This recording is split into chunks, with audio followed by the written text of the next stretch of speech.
ಸ್ನೇಹಿತರೆ, ಊರಿಗೆ ಹೋದೆವೆಂದರೆ ನೆಂಟರಿಷ್ಟರ ಮನೆಯಾಗಲಿ ಅಥವಾ ನಮ್ಮದೇ ಮನೆಯಾಗಲಿ ಹತ್ತಿರದ ನೆಂಟರಿಷ್ಟರು ಕೊಡುವ ಹಾಗೆ ತೋಟದಲ್ಲೆಲ್ಲ ಸುಲಭವಾಗಿ ಸಿಗುವಂತಹ ಇಂತಹ ಬೆಳೆಗಳನ್ನು ನಾವಿರುವಲ್ಲಿ ತಂದು ತಿನ್ನೋದೆಂದರೆ ಮರೆಯಲಾಗದ ಸವಿ ನೆನಪುಗಳಾಗಿರುತ್ತವೆ. ಪಡಾರಿಗೆ ಹೋದಾಗ ಪಿದುಮೆಲೆ ಗೋವಿಂದಣ್ಣ ಮತ್ತು ಸುಮನಕ್ಕ ಅವರು ಕೊಟ್ಟಂತಹ ಕೆಂಪು ಹಲಸು, ಹಳದಿ ಹಲಸು ಇವೆಲ್ಲವೂ ತುಂಬ ರುಚಿಯಾಗಿದ್ದವು. ಆ ಹಲಸಿನ ಹಣ್ಣಿನ ಪ್ರತಿಯೊಂದು ತೊಳೆಯಲ್ಲಿಯೂ ಪ್ರೀತಿ ತುಂಬಿಕೊಂಡಿತ್ತು. ಹಾಗಾಗಿ ಅವುಗಳಿಂದ ಏನೆಲ್ಲ ಮಾಡಿದ್ದೀನಿ ಅನ್ನೋದನ್ನು ನಿಮ್ಮೊಡನೆ ಹಂಚಿಕೊಳ್ತಾ ಇದ್ದೀನಿ. ಯುಗಾದಿ ಸಂಭ್ರಮದಲ್ಲಿರುವಾಗಲೇ ಈ ಕೆಂಪು ಹಲಸಿನ ತೊಳೆಯನ್ನು ಕೊಟ್ಟಿದ್ದರು. ಅವುಗಳಿಂದ ನಾವು ಯಾವ ರೀತಿಯಾಗಿ ಜ್ಯೂಸನ್ನು ಸಹ ಮಾಡಿಕೊಂಡು ತಿಂದಿದ್ದೀವಿ.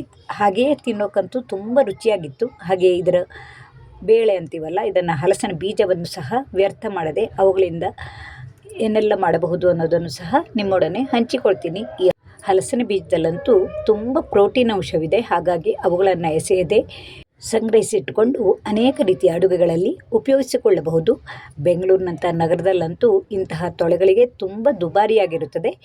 ವರುಷವಿಡೀ ಇಂತಹ ಹಲಸಿನ ತೊಳೆಗಳು ಬೆಂಗಳೂರಿನಲ್ಲಿ ಸಿಗುತ್ತವೆ. ಆದರೆ ಕೆಲವೊಮ್ಮೆ ಅದರ ಬೆಲೆಯು ದುಬಾರಿಯಾಗಿರುತ್ತವೆ. ಆದರೆ ನೋಡಿ, ಹಳ್ಳಿಯಲ್ಲಿ ಎಷ್ಟು ಪ್ರೀತಿಯಿಂದ ಇಂತಹ ಹಲಸಿನ ತೊಳೆಗಳನ್ನು ಕೊಡುತ್ತಾರೆ. ಈ ಹಲಸಿನ ತೊಳೆಗಳನ್ನು ಬೀಜದಿಂದ ಬೇರ್ಪಡಿಸಿಕೊಂಡು ಇದಕ್ಕೆ ಸ್ವಲ್ಪ ಹಾಲನ್ನು ಬೆರೆಸಿ ನುಣ್ಣಗೆ ರುಬ್ಬಿಕೊಳ್ಳಬೇಕು. ಹಲಸಿನ ತೊಳೆಯು ತುಂಬ ಇದ್ದವಾಗ ಹೀಗೆ ಬೇರೆ ಬೇರೆ ರೀತಿಯ ಸವಿಯನ್ನು ಸವಿಯಬಹುದು. ಈ ರುಬ್ಬಿದ ಹಲಸಿನ ತೊಳೆಯ ಮಿಶ್ರಣಕ್ಕೆ ಇನ್ನಷ್ಟು ಹಾಲು, ಸ್ವಲ್ಪ ನೀರು, ಹಾಗೆ ಸಿಹಿಗಾಗಿ ನಾನಿಲ್ಲಿ ಪಡಾರ್ನಲ್ಲಿಯೇ ತೆಗೆದ ಜೇನುತುಪ್ಪವನ್ನು ಬೆರೆಸಿದ್ದೀನಿ. ಜೇನುತುಪ್ಪವನ್ನು ಯಾವ ರೀತಿಯಾಗಿ ತೆಗೆದುತ್ತಾರೆ ಅನ್ನೋದನ್ನು ಹಿಂದಿನ ವಿಡಿಯೋಗಳಲ್ಲಿ ತೋರಿಸಿದ್ದೆ. ಮನೆಯಲ್ಲಿಯೇ ತಯಾರಿಸಿದಂತಹ ಇಂತಹ ಜೇನುತುಪ್ಪವು ಯಾವುದೇ ರಾಸಾಯನಿಕವನ್ನು ಬೆರೆಸಿರುವುದಿಲ್ಲ. ಹಲಸಿನ ತೊಳೆಯನ್ನು ಜೇನುತುಪ್ಪದೊಡನೆ ತಿಂದರೂ ತುಂಬ ಸವಿಯಾಗಿರುತ್ತದೆ.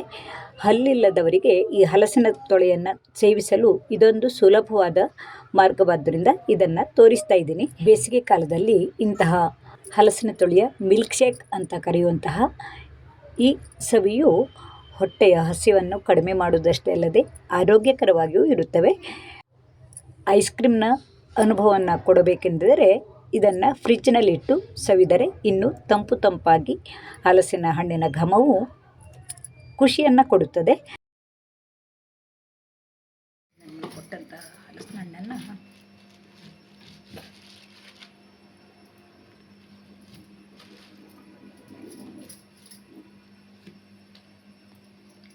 ತುಂಬ ಸಿಹಿಯಾಗಿದೆ. ಹಾಗಾಗಿ ಇದೇ ಹಲಸಿನ ಹಣ್ಣಿಗೆ ನಾವು ಇಂಥ ತೊಳೆಗೆ 12 ತೊಳೆಗೆ 200 ರೂಪಾಯಿ ಕೊಟ್ಟು ಈಗಾಗಲೇ 2-3 ಸಲ ಅಕ್ಕನ ಮಗಳು ಅವರೆಲ್ಲ ತಂದಿದ್ದು, ನಾವು ತಂದಿದ್ದು ಎಲ್ಲ ತಿಂದಾಗಿದೆ.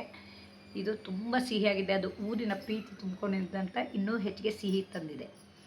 ಇವೆಲ್ಲವನ್ನು ನಾನು ಬೀಜವನ್ನು ಎಸೆಯದೆ ಕೆಂಪು ಹಲಸಿನ ಹಣ್ಣಿಂದು ತೆಗೆದಿಟ್ಟಿದ್ದೀನಿ.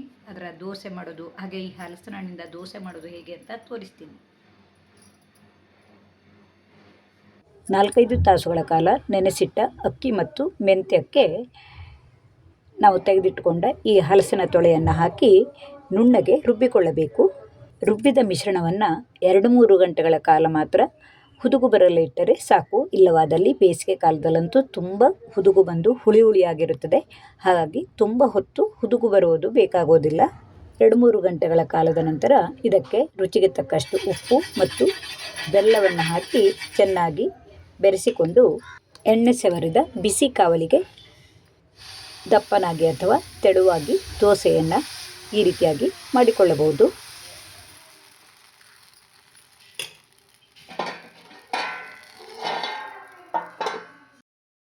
ಮುಚ್ಚಳವನ್ನು ಮುಚ್ಚಿ ಎರಡೂ ಕಡೆ ಕೆಂಪಗಾಗುವಂತೆ ಬೇಯಿಸಿಕೊಂಡರೆ ಹಲಸಿನ ಹಣ್ಣಿನ ಘಮದ ದೋಸೆಯು ತಿನ್ನಲು ತುಂಬ ರುಚಿಯಾಗಿರುತ್ತದೆ.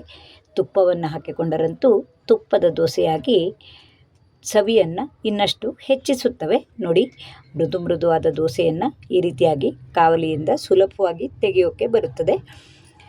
ಇದೇ ರೀತಿಯಾಗಿ ನಾವು ತೆಳುವಾಗಿ ಮಾಡಿಕೊಂಡರೆ ಗರಿ ಗರಿಯಾದ ದೋಸೆಯು ಸಿದ್ಧವಾಗುತ್ತದೆ.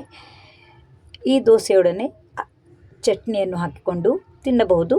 ಸಿಹಿ ಸಿಹಿಯಾದ ಹಲಸಿನ ಹಣ್ಣಿನ ಘಮದ ಇಂತಹ ದೋಸೆಗಳು ಬೇಸಿಗೆಯಲ್ಲಿ ಪ್ರತಿಯೊಬ್ಬ ಹವ್ಯಕರ ಮನೆಯಲ್ಲಿಯೂ ಇರುತ್ತದೆ. ಬೆಳಗಿನ ತಿಂಡಿಗೆ ಇಂತಹ ಸವಿಯು ರುಚಿಯನ್ನು ಹೆಚ್ಚು ಮಾಡುತ್ತವೆ. ಹಾಗೆಯೇ ಈ ಹಲಸಿನ ಬೀಜವನ್ನು ಉಪಯೋಗಿಸಿ ಯಾವ ರೀತಿಯಾಗಿ ದೋಸೆಯನ್ನು ಸಹ ಮಾಡಬಹುದು ಅನ್ನೋದನ್ನು ನಿಮ್ಮೊಡನೆ ಹಂಚಿಕೊಳ್ತೀನಿ. ಗೆಳತಿ ಹೇಮಲತಾ ಅವರು ಹೇಳಿದಂತಹ ಈ ರೆಸಿಪಿಯು ತುಂಬ ಖುಷಿಯಾಗಿ ಬೀಜಗಳಿಂದ ಅಡುಗೆಯನ್ನು ಮಾಡೋದಷ್ಟೇ ಅಲ್ಲದೆ ದೋಸೆಯನ್ನು ಯಾವ ರೀತಿಯಾಗಿ ಮಾಡೋದಂತ ಪ್ರಯೋಗ ಮಾಡಿದವಾಗ ಚೆನ್ನಾಗಿ ಬಂತು. ಹಾಗಾಗಿ ಈ ವಿಡಿಯೋವನ್ನು ನಿಮ್ಮೊಡನೆ ಹಂಚಿಕೊಳ್ತಾ ಇದ್ದೀನಿ. ನೋಡಿ, ಹಲಸಿನ ಬೀಜವನ್ನು ಈ ರೀತಿಯಾಗಿ ಸ್ವಲ್ಪ ಹಸಿರುವಾಗಲೇ ಜಜ್ಜಿಕೊಂಡರೆ ತುಂಬ ಸುಲಭವಾಗಿ ಇವನ್ನು ಚೂರು ಚೂರಾಗಿ ಮಾಡಿಕೊಳ್ಳಬಹುದು.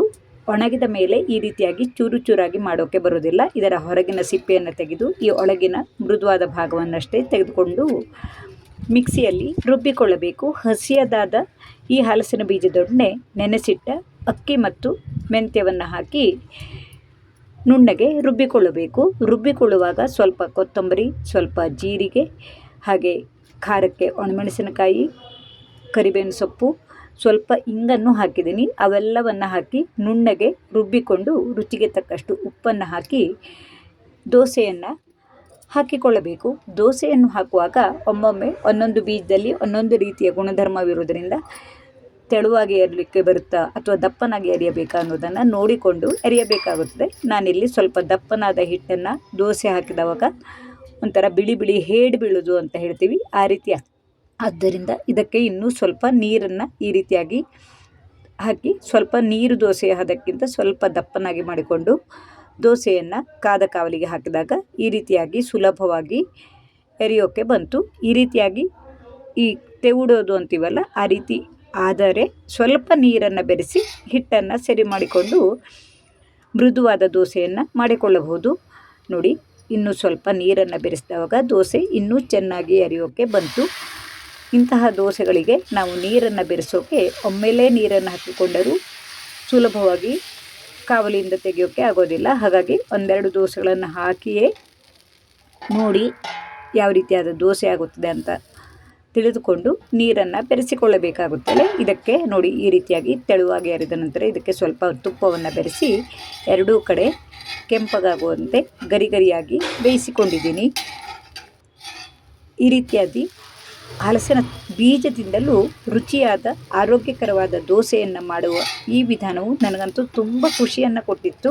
ಹಾಗಾಗಿ ಈ ವಿಡಿಯೋವನ್ನು ನಿಮ್ಮೊಡನೆ ಹಂಚಿಕೊಂಡಿದ್ದೀನಿ. ಇನ್ನೂ ಅನೇಕ ರೀತಿಯಲ್ಲಿ ದೋಸೆಯನ್ನು ಮಾಡುತ್ತಾರಂತೆ. ನಿಮಗೂ ಅವೇನಾದರೂ ಗೊತ್ತಿದ್ದಲ್ಲಿ ಹಂಚಿಕೊಳ್ಳಿ. ಯಾಕೆಂದರೆ ಈಗ ಹಲಸಿನ ಹಣ್ಣಿನ ಸೀಸನ್ ಶುರುವಾಗಿದೆ. ಬೀಜವನ್ನು ವ್ಯರ್ಥ ಮಾಡದೆ ಅಡುಗೆಗಳಲ್ಲಿ ಬಳಸಿಕೊಂಡು ರುಚಿಯನ್ನು ಹೆಚ್ಚಿಸಿಕೊಳ್ಳೋಣ.